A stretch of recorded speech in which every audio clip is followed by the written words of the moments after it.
Hello, peoples. How's everyone doing? Yusuke. NXT Takeover Respect review. I got a lot of things to say. This special, I didn't think it was gonna be their strongest special, but boy was I fucking wrong. They had some good shit. They made some nice people look good up in here. E33 ranked in the background. I'm gonna be playing a lot of Evil Ryu in the start. He's technically my main character in this game, kind of. I used to main him back in AE, and I stuck to him. He's fun, but I try to play everybody. So here we go. So special starts off with Finn Balor and Samoa Joe versus Scott Dawson and Dash Wilder. I like this is weird because they put Finn Balor and Samoa Joe up first. While I was watching the thing, I was like, that's weird they would do that, and then I thought of more reasons. So I like this match.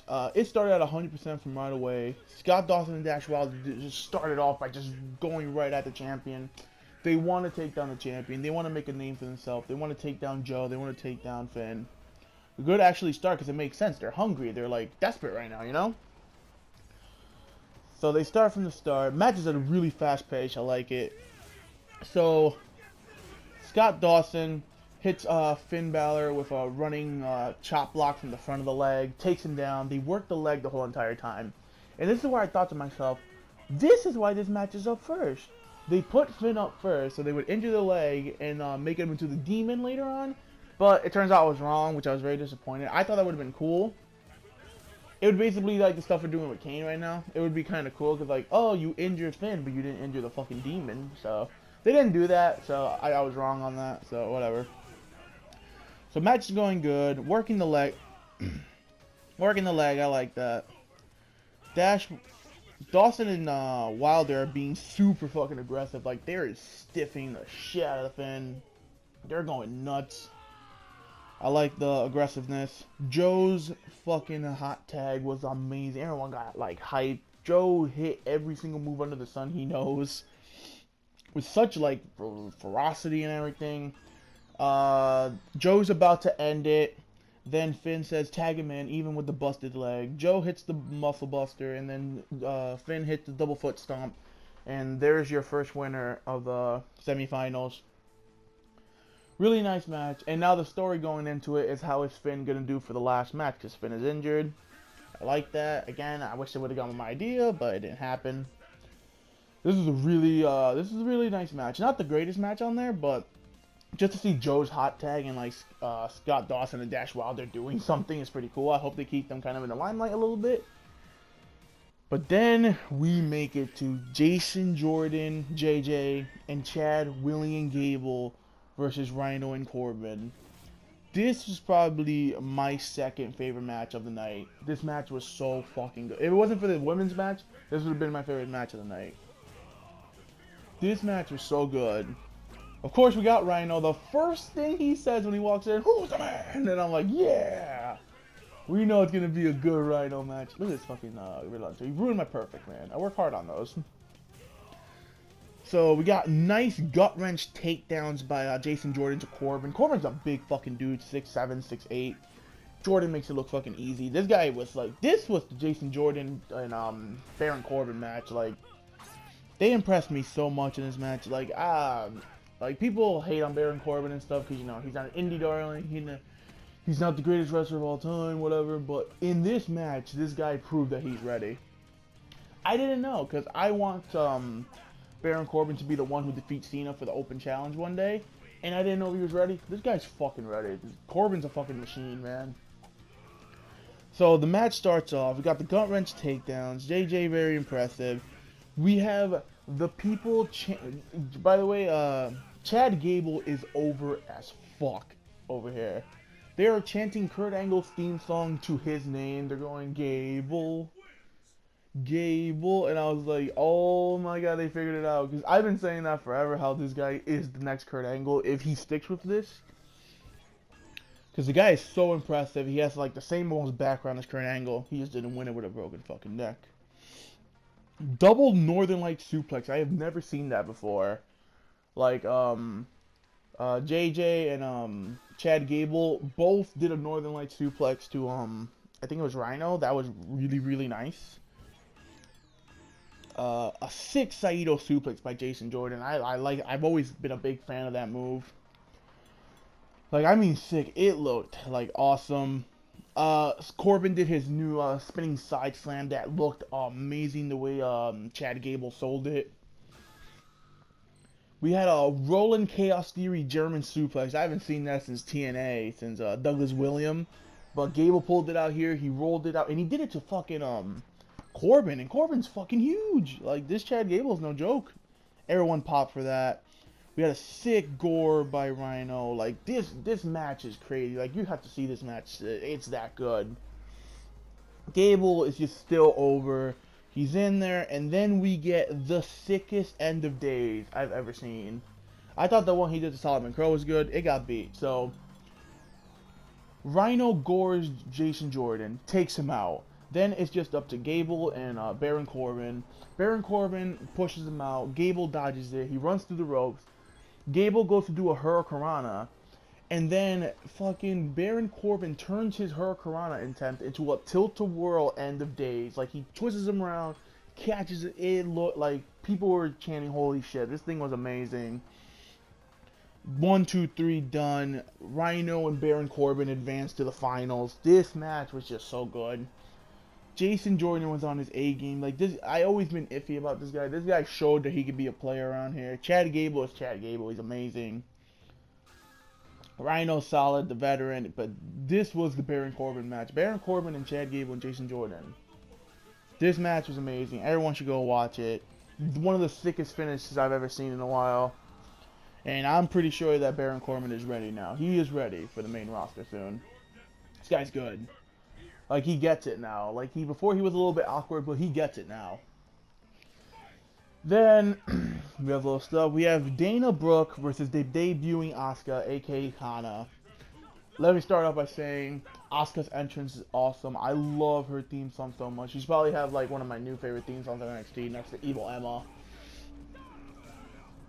So, really, awesome theme by, Asuka. So, the match starts off with some holds and stuff, and then Dana is killing it with the disrespect. She starts pushing Asuka, she slaps Asuka, and the crowd starts chanting, "You fucked up." Because that's the one thing I know by watching a lot of Japanese wrestling. You don't slap a Japanese wrestler unless you're prepared to die. So as soon as the slap goes down, we have death going. Basically, Asuka uses the old butt that Goldust used to do. She smacks her own butt and all that stuff, then starts stealing Dana's pose. I thought that was awesome. These Japanese people love stealing poses. That's like a big thing over there. Like when people steal the Rainmaker's pose. Yeah, so pose stealing seems to be a big thing in Japan. I like that. It feels cool.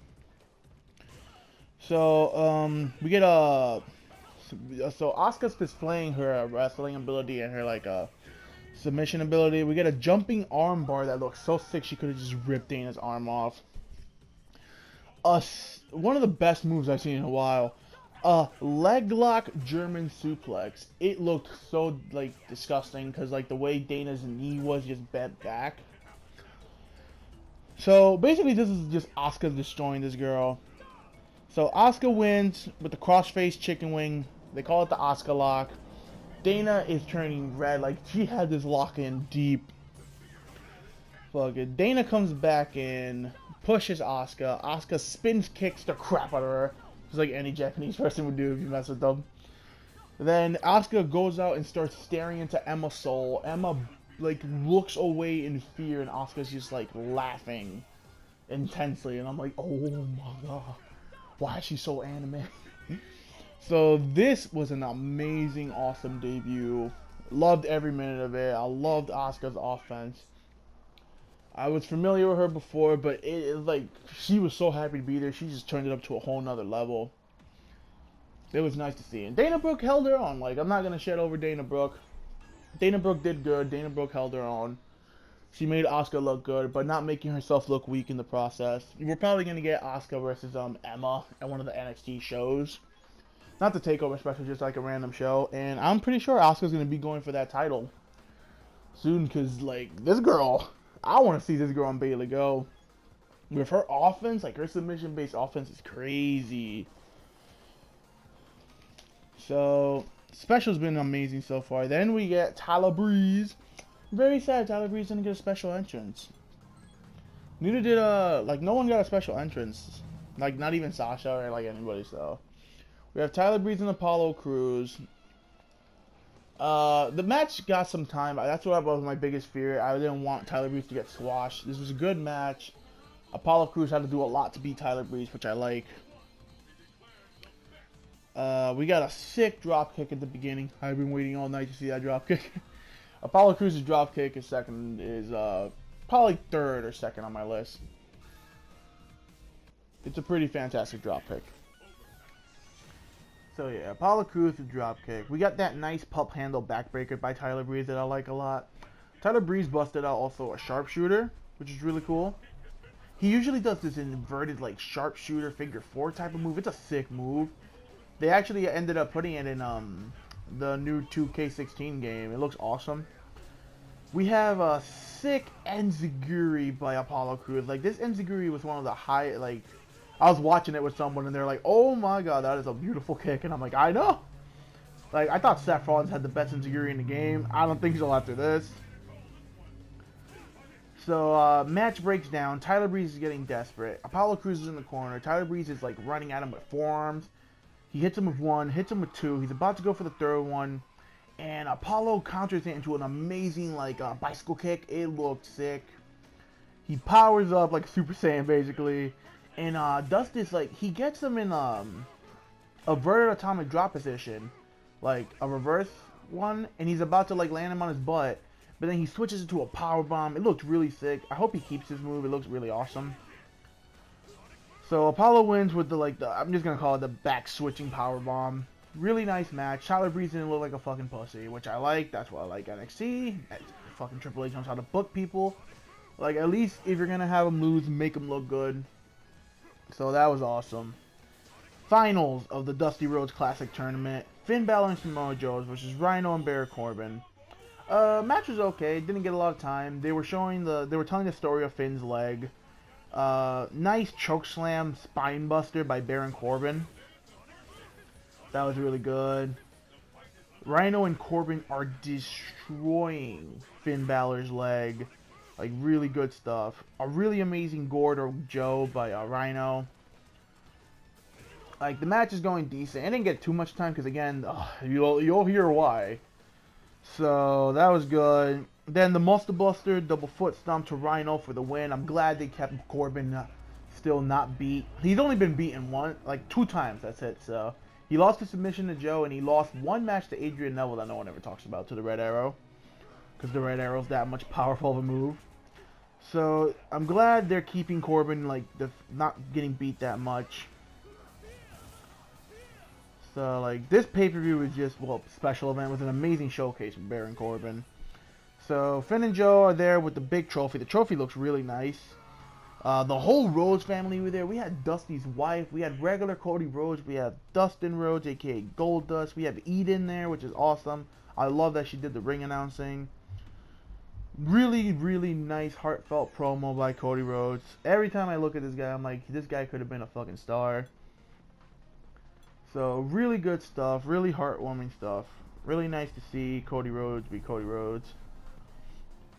And yeah, that's the whole Dusty Rhodes tournament. Then comes what everyone's been waiting for. Bayley versus Sasha Banks, women's title. They play the hype music, you know. Everyone has their entrances. I'm shocked Sasha didn't get a special entrance for bodyguards again. That would have been awesome, but basically the match starts off. So, match starts off, a bunch of holds. The match starts off with like 100 roll-ups, which I like. It's like everyone's showing how desperate everyone is. Bayley with a sick Japanese arm drag to Sasha. She landed so hard on her shoulder. They even replayed it a bunch of times because it just looked like she died. Sasha with the first fall with the poke to the eye and the roll-up.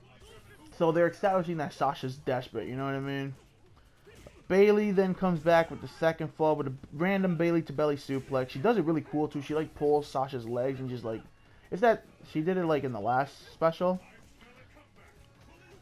Sasha Cesaro swings Bayley onto the steel stairs right in front of her family and her biggest fan Izzy. That was awesome. Then starts talking crap to the little girl, and the little girl is crying. Everyone's going, "Oh my god!" Like, I can't believe she did that. That was so awesome. Sasha gets her second fall by countout. She like rams Bayley into the like in the beginning of the entranceway into the big old like television. Takes the little girl's bow, puts it on, starts making fun of her being crying, then throws the bow back at the little girl. I was like marking out a shit because like that's what a heel is supposed to do, you know, not supposed to be likable. So Sasha with a sick Boston Crab while she's stepping on Bayley's broken hand, you know, that whole gimmick. Really nice.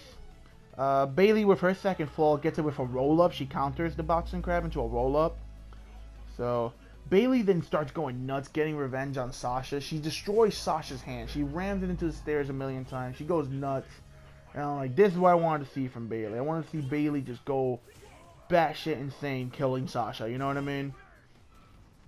Then we have a jumping clothesline. So Bayley sets up the stairs, and we get a nice jumping clothesline. She like runs up the stairs, Shelton Benjamin style, hits Sasha with a jumping clothesline. Really good stuff. Like, this match is just crazy batshit insane. Like, I'm telling you. Yeah, like, this match had really good spots. Both women did amazing.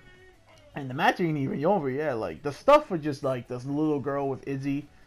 Like, I don't know if she was in on it, but I don't think so. I feel like they just told Sasha Banks, be mean to her. Or, like, she just, like, improvised on her own. Because that girl was bawling her eyes out, was crying. It was fantastic to see. So... So Sasha goes for the suicide dive. The match is winding down now. Sasha goes for the suicide dive. Crazy ass strength by Bayley. Bayley catches her in the Bayley to belly suplex while she attempts a suicide dive to the outside. So she like catches her, fixes her, and then drops her ass with the Bayley to belly suplex on the outside. Very stiff sounding. Then we get a top rope Bayley to belly suplex. Sasha was done, but she gets her foot on the rope, so it doesn't count. Like, Bayley's going nuts. So, Bayley with the top rope reverse Frankensteiner once again. I thought she hit it, but Sasha kind of stumbled a little, but Sasha did land on her feet.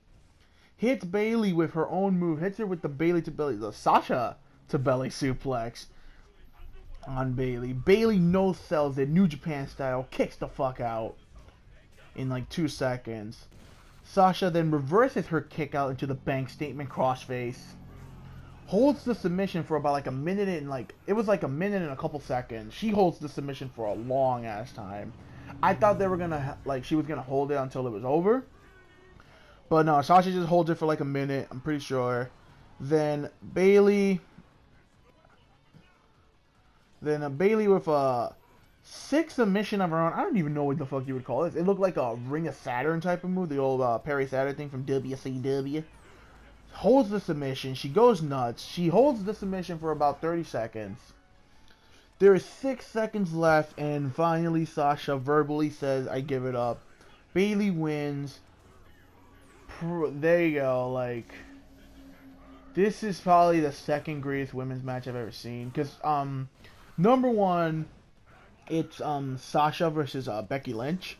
I don't know why. I love the story and everything in that match, and I'm really a big fan of Becky Lynch and Sasha working together. So Sasha versus Becky Lynch is probably number one. This is number two now. This Iron Man match or Iron Women match is just fucking phenomenal. Can't wait to see more of them in the main roster. I can't wait to see this in the main roster. Final score: Bayley 3 falls to Sasha's 2 falls. The match didn't go how I thought it would with the whole Prince Puma Lucha Underground thing. I thought it was going to be Sasha just getting, like, dominating, because, you know. But I like how the match went. I wish it could have gone into overtime, but I guess that was too predictable. Everyone was predicting that was going to happen. The chants are going crazy. People are chanting match of the year, you know, all that stuff. This is women's wrestling. Stephanie McMahon is crying in the front row, because Stephanie is there, Becky Lynch is there, Charlotte is there, and Lita all in the front right. I said, that's an amazing lineup of women right there. Hey. So, yeah, this is probably the second greatest women's match I've ever seen in my life. It's number 2. And then third comes their Brooklyn match. Like, incredible. Whole NXT roster comes out to celebrate Sasha Banks and Bayley. Sasha Banks gets "Thank you, Sasha" chants. Everyone embraces Sasha Banks, because we all know this is Sasha Banks' last match in NXT for now. Sasha Banks gets flowers by the whole NXT roster. They're like very Japanese tradition there with the flowers. That was awesome to see. So this is an amazing goodbye to Sasha Banks. Like, I'm gonna miss seeing her in NXT and having these balling ass matches. Hopefully they use her right on the main roster. She has been getting good wins and stuff, just not good TV time, and she doesn't barely talk, which is a shame. Triple H comes into the ring. He has a gigantic bouquet of flowers for Bayley. Gives her the flowers in the ring. So that's got to be incredible. Raises her hand, and Bayley's just standing there celebrating. It reminded me so much of like when Eddie Guerrero won his first title, or even like Chris Benoit, when Chris Benoit won his first title and all the confetti and stuff. Like, it just felt special, you know what I mean? So this was cool to see. Both women's worked their ass off. One of the best women's matches of all time. Probably the best women's matches of all time, according to some people. It's second on my list. That's a lot of women's matches I've seen, you know? So, this is a good chapter to their rivalry. I hope they can rekindle this again in the main roster one day. I hope to see Asuka and Bayley have like the same type of treatment, because I feel like Asuka and Bayley can steal the show. Or even just Asuka and Emma. They let Emma like go, because like Emma can wrestle her ass off. If you remember that first takeover match between Paige, Arrival, it was Paige versus Emma for the women's title. That match was amazing. Like, everyone forgets how good Emma can be, you know? So, just all around amazing NXT pay-per-view. Like, it blew my expectations. I thought, like, I saw the lineup and I'm like, it could be okay. I didn't expect them to do all the stuff they did with like Chad Gable and Baron fucking Corbin being the man. Who's the man? So, hopefully we get nice. Now we're probably going to get back on track with the NXT Championship. There's supposed to be a Battle Royal for the #1 contender. And as I predicted, in a network exclusive thing on YouTube or whatever, Samoa Joe goes up to Finn and he says, dude, I want the title shot. Samoa Joe is undefeated. I didn't know that. Samoa Joe has not been beaten since NXT. He wants his title. William Regal says no. Everyone deserves a chance. So he makes it he's going to make it a Battle Royal. Whoever gets the #1 contendership. So that should be interesting. I don't know if Joe's going to win that or how they're going to go with it. So, yeah. Amazing NXT TakeOver special. Cannot wait for the next one in London, I think it is. That's my review. Catch you guys later. Peace out.